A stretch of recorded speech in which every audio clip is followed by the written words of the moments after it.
Friends, many years ago, so the story goes, there was a small life-saving station on a dangerous stretch of coastline.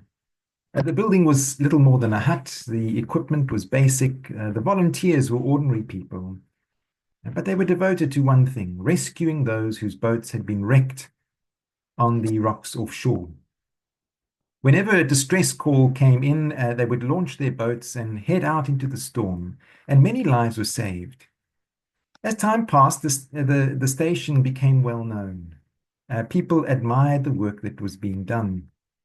Donations increased, the huts became a larger building, and comfortable furniture was added, and the facilities improved. And before long, members began using the station as a social gathering place. It became a pleasant club to hang out at.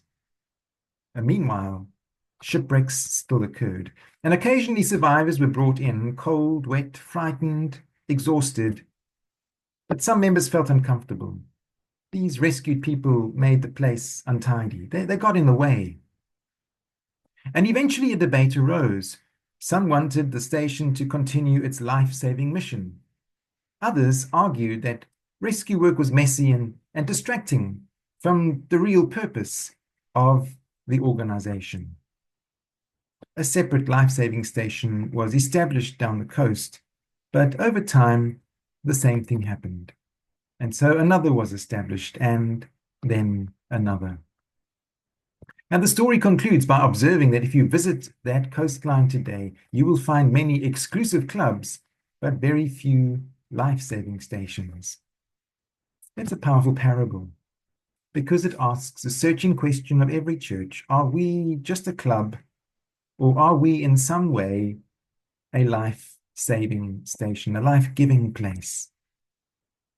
That question brings us directly to today's gospel reading. Matthew tells us that Jesus traveled through the towns and villages, teaching, proclaiming the good news of the kingdom, and healing.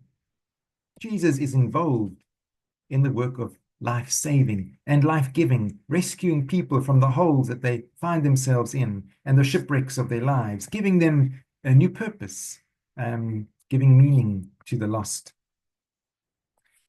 And then something significant happens. The mission of Jesus in Matthew becomes the mission of the disciples. And this is one of the great turning points in Matthew's gospel. Up till now, the disciples have been watching, listening, learning, and following. And now Jesus invites them to become participants. And the work that he has been doing becomes their work. His mission becomes their mission. But before he sends them out, Matthew tells us something important.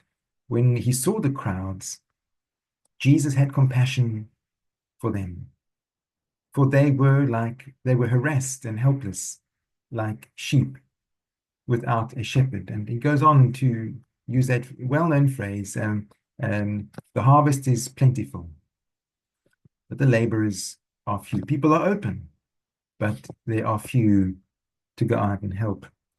Everything that follows from that statement grows out of that compassion. Jesus sees people, he sees their confusion, he sees their burdens, he sees their loneliness, he sees their longing, and he is moved with compassion for them. The phrase sheep without a shepherd echoes the Hebrew scriptures, where the people suffer because their leaders have failed to care for them properly. And Matthew wants us to understand that Jesus looks upon the people and sees lives that are spiritually adrift. The structures are there, the institutions are there, the traditions are there, but something vital is missing. Life-giving leadership, compassionate guidance, a vision capable of nourishing the human spirit.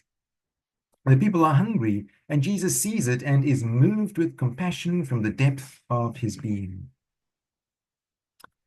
Now, a great deal of Christianity has fallen into the trap, the habit of dividing the world into the good guys and the bad guys. And religion then becomes a matter of social respectability. We are the good people. We are the faithful people. We are the ones who have things sorted out. And yet, according to St. Paul, in the book of Romans, that's not how he suggests God sees the world. In last week's gospel reading, Jesus said, I came not for the righteous, but for sinners.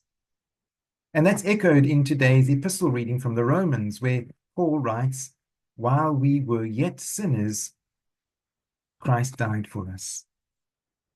Notice what Paul does not say. He doesn't say that Christ died for the good guys. He doesn't say Christ died for the respectable, the religious, or the morally successful.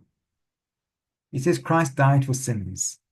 Christ died for all those who fall short in one way or another. Christ died for all those who fail. Christ died for those whom others may dismiss as beyond redemption. Indeed, if we follow Paul's argument in Romans, we discover something deeply unsettling and, if we are open to it, deeply liberating. According to Paul, there are ultimately no good guys. There are simply various kinds of sinners whom God loves and for whom Christ died. Now, some sin is obvious, some is hidden. Some forms of brokenness are condemned by society. Others are even often admired. Pride can wear a very respectable face. Self-righteousness can sit very comfortably in a church pew. Greed can hide behind success, and indifference can masquerade as strength and virtue. According to Paul, all of us fall short of that divine love in one way or another. That love that we see shining from the face and the life of Jesus, all of us fall short. And the question is therefore not, am I one of the good guys? The real question is, what is my own besetting sin? Where do I still fall short of that divine love that I see in the face, in the heart, in the life of Christ? And alongside that comes another question.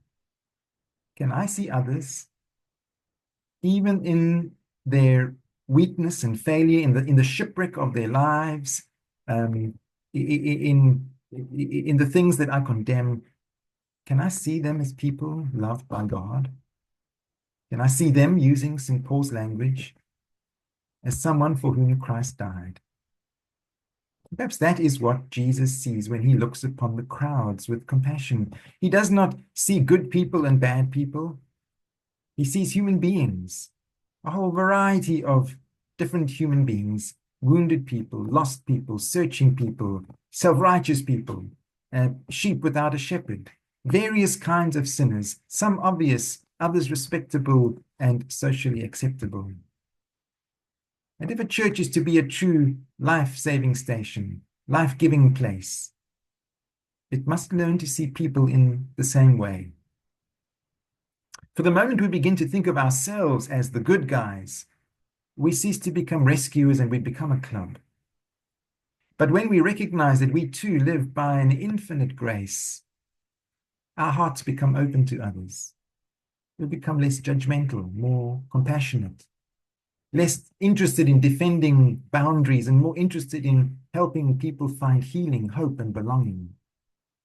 And that brings us back to the question, what kind of life-saving station are we called to be?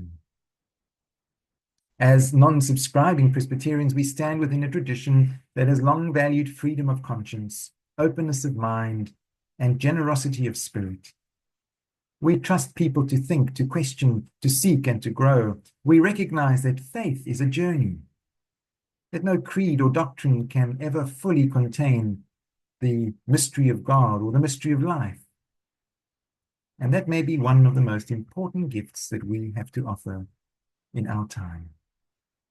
For there are many lost sheep in Banbridge and Drumore.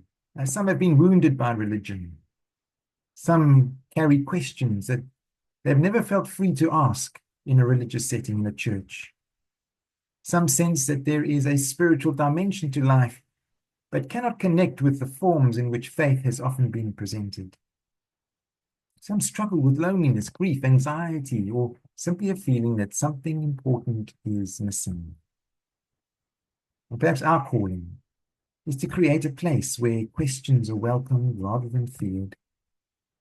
A place where people can seek truth without coercion, a place where compassion matters more than conformity, a place where people can be their real selves and not pretend to be something they're not, a place where they can discover friendship and meaning, purpose and belonging and hope, a place where they can encounter something of the welcoming, loving Spirit of Christ.